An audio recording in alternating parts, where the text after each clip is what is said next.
चंदनपुर नाम के एक गांव में रामू नाम का एक बहुत ही गरीब लेकिन ईमानदार किसान रहता था। रामू अपनी पत्नी सुनीता के साथ एक छोटे से घर में रहता था। वह खेती बाड़ी करके ही अपने परिवार का पालन पोषण करता था। थोड़ा आराम कर लीजिए ना आप, काम तो जिंदगी भर चलता ही रहेगा। देखो तो आपने अपनी क्या हालत बना ली है। तुम सही कह रहे हो भाग्यवान, लेकिन फसल का समय है। अगर ज्यादा ध्यान नहीं दूंगा तो बहुत नुकसान हो जाएगा। हाँ, लेकिन अपनी सेहत का ध्यान भी तो तुम्हें रखना पड़ेगा। मेरे तो इस दुनिया में सिर्फ तुम ही हो। अगर तुम्हें कुछ हो गया तो मैं कहाँ जाऊंगी? अरे तुम चिंता मत करो, मैं बिल्कुल ठीक हूँ। बस मुझे खाने के दे दो। खाना खाने के बाद मेरे को खेत में भी जाना है। और उसके बाद रामू की पत्नी ने उसे खाना दे दिया और रामू खाना खाने के बाद खेतों की ओर चला गया।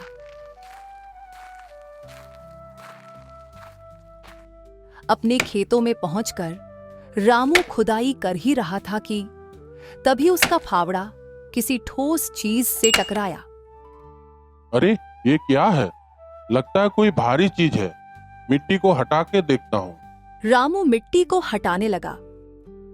थोड़ी ही देर में एक पुराना सा संदूक निकलता है। अरे ये तो कोई संदूक है। इसमें क्या होगा? खोल के देखता हूँ। जैसे ही रामू ने वह संदूक को खोला, उसके अंदर सोने और चांदी के सिक्के चमक रहे थे। इतने सारे सोने और चांदी के सिक्के को देखकर रामू की आंखें चुंधिया गई। अरे इतना सारा सोना चांदी! रामू ने संदूक को हाथ में रखकर कुछ देर तक सोचता रहा और फिर संदूक को उठाकर वह अपने घर की तरफ चल दिया। जब वह संदूक उसकी पत्नी ने देखा तो वह रामू से बोली, अजी ये क्या ले आए आप? ये तो बहुत ही भारी लगता है। ये तो मुझे खेतों पर मिला है। जरा इसे खोल कर तो देखो, देखो इसमें क्या है। सुनीता उस संदूक को खोलती है तो संदूक के अंदर खजाने को देखकर वह हैरान रह गई। उसने इतना सारा खजाना कभी नहीं देखी थी। रामू, इतना सारा धन ये कहाँ से आया? अरे भाग्यवान, मैं खेतों पे खुदाई कर रहा था, तभी ये मुझे जमीन के नीचे दबा हुआ मिला है। अब इसका क्या करेंगे? हम इसे रख लेते हैं। अगर हम इसे रख ले तो हमारे सारे दुख दूर हो जाएंगे। नहीं सुनीता, ये खजाना हमारा नहीं है। हो सकता है कि ये किसी का गुम हुआ खजाना हो और इसे इस तरह से इसे अपने पास रखना चोरी होगा। लेकिन अगर यह किसी का होगा तो उसे कैसे पता चलेगा? भाग्यवान, हम इसे नहीं रख सकते हैं। ये खजाना इसके असली मालिक तक पहुंचाना चाहिए। तुम्हारी ईमानदारी कभी नहीं बदलेगी। ठीक है, जैसा तुम चाहते हो वैसा करो। सुनीता, ईमानदारी से बड़ा कोई खजाना नहीं है। हाँ, अगर इसका असली मालिक ना मिले तो हम देखेंगे कि इसका क्या करना है। अच्छा, तुम्हें जो ठीक लगता है वही करो। मैं तो बस इतना ही चाहती हूँ कि हमारे घर में सुख शांति हमेशा बनी रहे। हाँ भाग्यवान, मेरा भी यही सपना है। भरोसा रखो, सब कुछ ठीक होगा। लेकिन ये संदूक तो बहुत ही पुराना है। न जाने कितने सालों से ये जमीन में दबा पड़ा था। अब ये भला किसका होगा? इतने सालों बाद इसे कौन लेने के लिए आएगा? सुनीता, जो भी हो, इस बक्से को हम नहीं रख सकते हैं। ये गलत होगा। मैं कल सुबह जाकर इसे गांव का मुखिया जी को सौंप दूंगा। वही इसे राजा को दे देगा। अच्छा, लेकिन क्या मुखिया जी को देना सही रहेगा? हाँ, वो इस गांव के सबसे समझदार आदमी है। वो इस खजाने के असली मालिक को ढूंढकर इस खजाने को लौटा देंगे। आप तो हमेशा से ऐसे ही सच्चे और ईमानदार हैं। जैसा आपको ठीक लगे आप वैसा ही कीजिए। फिर इसके बाद वह दोनों खाना खाकर सो गए। सुबह होते ही रामू वह संदूक को लेकर मुखिया के पास पहुंच गया। प्रणाम मुखिया जी, मैं आपसे एक जरूरी बात करने के लिए आया हूँ। अरे रामू, सुबह सुबह कैसे आना हुआ? मैं तो इसलिए आया हूँ कि कल मैं खेत में खुदाई करते समय मुझे ये संदूक मिल गया था। खोलकर देखता हूँ, इसके अंदर सोना चांदी के सिक्के से भरे हैं। मैं इसे अपने पास नहीं रख सकता, इसलिए मैं आपको सौंपने के लिए आया हूँ, ताकि आप असली मालिक को ढूंढकर इसे लौटा सके, या तो फिर इसे महाराज तक पहुंचा देना। मुखिया ने जब वह खजाना को देखा तो हैरान रह गया। अरे इतना सारा खजाना, ये किसका हो सकता है भला? और ये तुम्हारे खेत में कैसे आया? ये तो मैं नहीं जानता मुखिया जी, लेकिन जिसका भी हो, अब आप उसे उस तक पहुंचा दीजिएगा। रामू, तुम्हारी ईमानदारी की तो मिसाल दी जाएगी। आज के समय में भला कौन इतना ईमानदार होता है? अरे मुखिया जी, ईमानदारी ही सबसे बड़ा धन है। जो सही है, मैंने तो बस वही किया।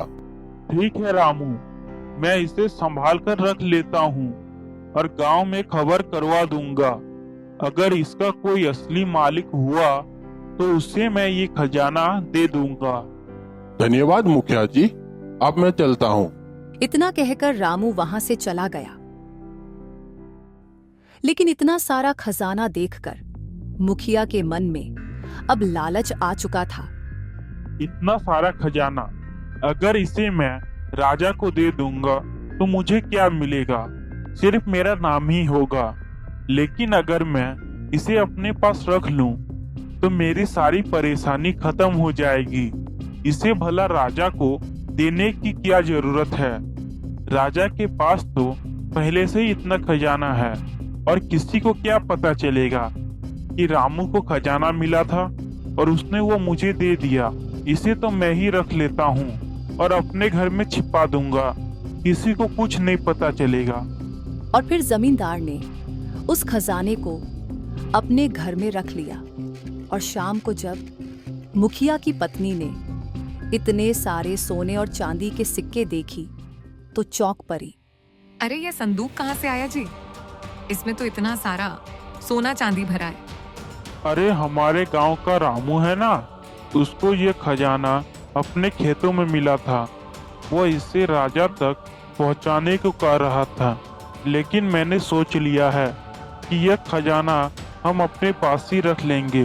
लेकिन ये तो चोरी हुई ना। अगर किसी को पता चल गया तो हमारी पूरी इज्जत मिट्टी में मिल जाएगी। अरे किसी को कुछ नहीं पता चलेगा। वो रामू तो बहुत ही भोला भाला और सीधा आदमी है। वो कभी किसी को कुछ नहीं बताएगा। वहाँ तो ठीक है, लेकिन अगर राजा को पता चल गया तो हमारी खैर नहीं। अरे राजा तक बात पहुंचेगी ही नहीं, तुम चिंता मत करो। ये खजाना अब हमारा है, किसी को कुछ नहीं पता चलेगा। और फिर मुखिया ने लालच में आकर अपनी ईमानदारी को छोड़ दिया और वह खजाना अपने पास ही रख लिया। इधर रामू को तो इस बात का अंदाजा भी नहीं था। उसे तो मुखिया पर पूरा विश्वास था। जब रामू घर पहुंचा तो उसकी पत्नी पूछने लगी, रामू मुखिया जी को खजाना देकर आए, उन्होंने क्या कहा? अरे वो क्या कहते? मैंने उनसे साफ साफ कह दिया कि खजाने के असली मालिक को ढूंढकर उसे दे दे, या फिर उसे राजा की खजाने में जमा करवा दे। कहीं ऐसा तो नहीं कि मुखिया जी उस खजाने को अपने पास ही रख ले और राजा तक पहुंचाए ही नहीं? सुनीता, मुखिया जी एक बहुत ही नेक इंसान है। वो ऐसा नहीं करेंगे। वो जरूर खजाने के असली मालिक को ढूंढकर उस तक पहुंचा देंगे। लेकिन फिर भी खजाने का लालच बहुत बुरा होता है। मुझे तो डर लगता है कि कहीं हम पर कोई चोरी का इल्जाम न लगा दे। अरे इसमें डरने की क्या बात है? वैसे भी हमने कोई चोरी नहीं की, हमने तो बस वही किया जो सही था। अब बाकी जो भी होगा भगवान देखेंगे। रामू की ईमानदारी बनी रही और दूसरी तरफ मुखिया का लालच अब उसे गलत रास्ते पर ले जा चुका था। दोपहर का समय था। गांव में हलचल बहुत ही कम थी। गांव के चबूतरे पर श्यामू, हरिया और मोहन आपस में बातें कर रहे थे। अरे तुम लोगों ने सुना, रामू के खेतों में खजाना मिला था? हाँ, मैंने भी सुना है, लेकिन वो रामू ही है जो बिना किसी लालच के वो खजाना मुखिया को सौंप आया। आज के समय में भला कौन इतना ईमानदार होता है? अगर मुझे वो खजाना मिला होता तो मैं अपनी पूरी जिंदगी ऐसो आराम से गुजारता। लेकिन एक बात मेरी समझ में नहीं आई। मुखिया जी को खजाना मिले हुए 1 महीना से ज्यादा हो गया, लेकिन आज तक मुखिया जी ने उसके असली मालिक के बारे में किसी को कुछ नहीं बताया। अगर कोई उसका असली मालिक होता तो सामने जरूर आता और हमें उसकी कुछ न कुछ खबर तो जरूर मिलती। रामू को वो खजाना राजा को सौंप देना चाहिए था। अरे उस बेचारे रामू को क्या पता कि मुखिया जी वो खजाना अपने पास रख लेगा। रामू ने तो अपनी तरफ से सही किया था। लेकिन अब देखो ना, जब से वो खजाना मिला है मुखिया जी का घर कितना चमकने लगा है। सच कहते हो भाई, पहले तो उसके घर में टूटी फूटी चारपाई थी और अब तो नया पलंग भी आ गया है और उसने तो बैलगाड़ी भी खरीद लिया है। हाँ भाई, सुना तो मैंने भी है कि जमींदार की पत्नी अब हमेशा नए नए जेवर पहनती है। अचानक ये सब कैसे हो गया? मुझे तो पक्का यकीन है कि मुखिया जी ने वो खजाना राजा को दिया ही नहीं तो उनके पास इतना पैसा कहाँ से आता। हाँ भाई, तुम्हारी बात में दम तो है। 1 महीने पहले तक उनके घर की क्या हालत थी वो सबने देखा है, और अब गांव में सबसे बड़ा घर जमींदार का ही है। लेकिन यह बात अगर रामू को पता चली तो क्या होगा? रामू को क्या, अगर राजा को पता लग गई तो मुखिया की खैर नहीं। हाँ, लेकिन एक बात पक्की है कि रामू की ईमानदारी ने मुखिया जी की किस्मत बदल दी और बेचारा रामू अपनी झोपड़ी में ही रह गया। इस तरह से सभी लोग अपनी अपनी राय दे रहे थे। दूसरी तरफ उसी नगर के राजा के महल में दरबार लगा हुआ था। सामने मंत्री खड़ा था। राजा के मन में अपने राज्य की प्रजा का हाल चाल जानने की इच्छा हुई। राजा चाहता था कि यह काम बिना किसी तामझाम के किया जाए। वह खुद गांव-गांव जाकर अपनी प्रजा की हालत देखें। मंत्री, कई दिनों से मैं सोच रहा हूँ कि एक बार अपने राज्य का भ्रमण किया जाए। सुने हैं कुछ गांव में हालत ठीक नहीं है। महाराज, आपकी बात बिल्कुल ठीक है। अगर आप स्वयं जाकर अपनी प्रजा की हालत देखेंगे तो सारी सच्चाई सामने आ जाएगी। हाँ, वो तो ठीक है, लेकिन मैं अपने असली रूप में नहीं जानना चाहता। अगर मैं राजा की तरह जाऊंगा तो लोग सच बोलने से कतराएंगे। हम दोनों ऐसा करेंगे कि साधारण वेश बनाकर गांव का हालचाल जानने के लिए चलेंगे। अगले दिन राजा और मंत्री ने साधारण किसान का वेश धारण किया और फिर अपने राज्य के भ्रमण पर निकल पड़े।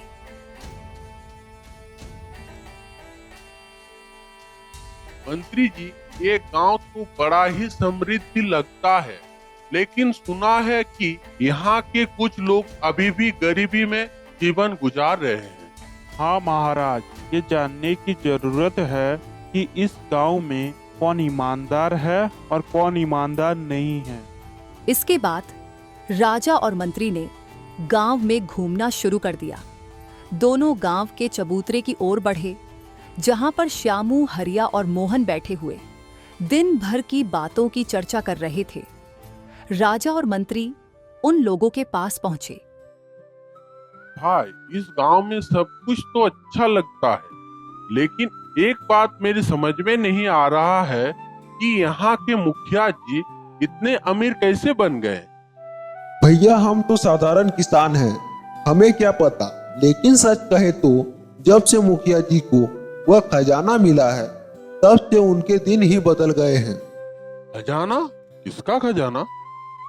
अरे कुछ दिन पहले रामू को अपने खेतों में खजाना मिला था। वह तो एक ईमानदार आदमी है।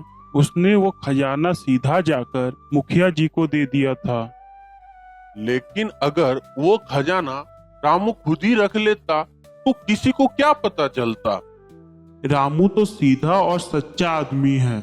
उसे लगा कि यह खजाना किसी और का होगा, इसीलिए उसने वो खजाना ले जाकर मुखिया जी को दे दिया। अच्छा, फिर क्या हुआ? होना क्या था, मुखिया जी ने वह खजाना राजा को सौंपने के बजाय अपने पास ही रख लिया।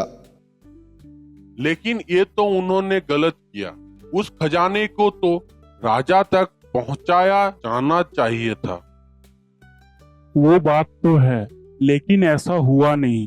अब देखो ना, मुखिया के घर में पहले तो खाने का भी ठिकाना नहीं था, और अब नया मकान, बैलगाड़ी और ना जाने क्या क्या उसके घर में आ गया है। इसका मतलब तो ये हुआ कि मुखिया ने बेईमानी की है।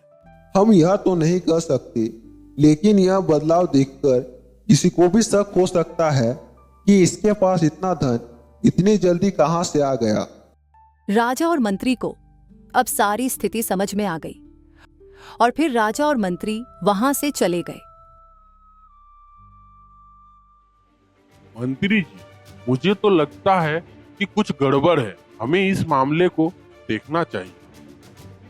जी महाराज, लेकिन हमें रामू की ईमानदारी की भी प्रशंसा करनी चाहिए। अगर मुखिया ने सच में वो खजाना छुपा लिया है तो उसे सजा मिलना चाहिए। अगली सुबह राजा अपने भव्य दरबार में राजगद्दी पर बैठा हुआ था। उनके साथ उनका मंत्री भी था। राजा के मन में पिछले दिन की सारी बातें घूम रही थी कि गांव के मुखिया का अचानक इतना अमीर होने का रहस्य क्या है। मंत्री जी, कल हम गांव में भ्रमण करने गए थे। वहाँ की बातें मेरे मन में बार बार आ रही है। कौन सी बात महाराज? मुखिया के पास इतना धन कैसे आ गया?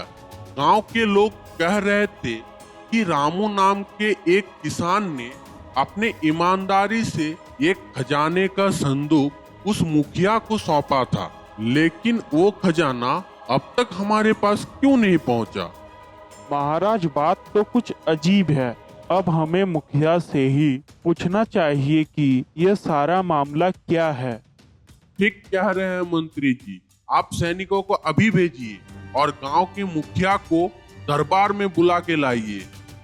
राजा की आज्ञा हुई तो सैनिक तुरंत मुखिया के घर पहुंच गए। मुखिया ने जब राजा के सैनिकों को देखा तो कई तरह के विचार उसके मन में आने लगे। उसे डर था कि कहीं राजा को उसके काले कारनामों की खबर तो नहीं लग गई।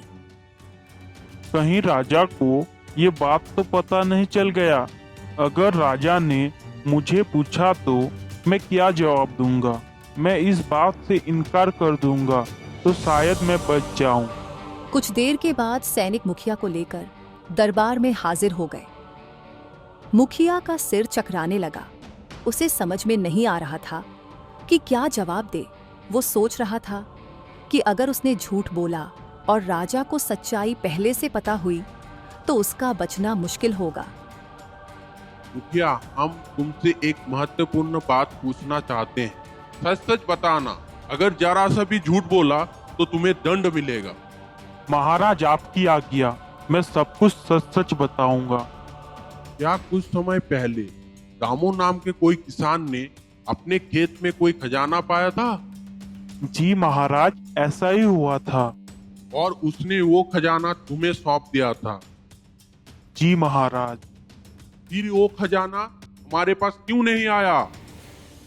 महाराज, मैं अपनी गलती स्वीकार करता हूँ। सच बता मुखिया, तुमने उस खजाने का क्या किया?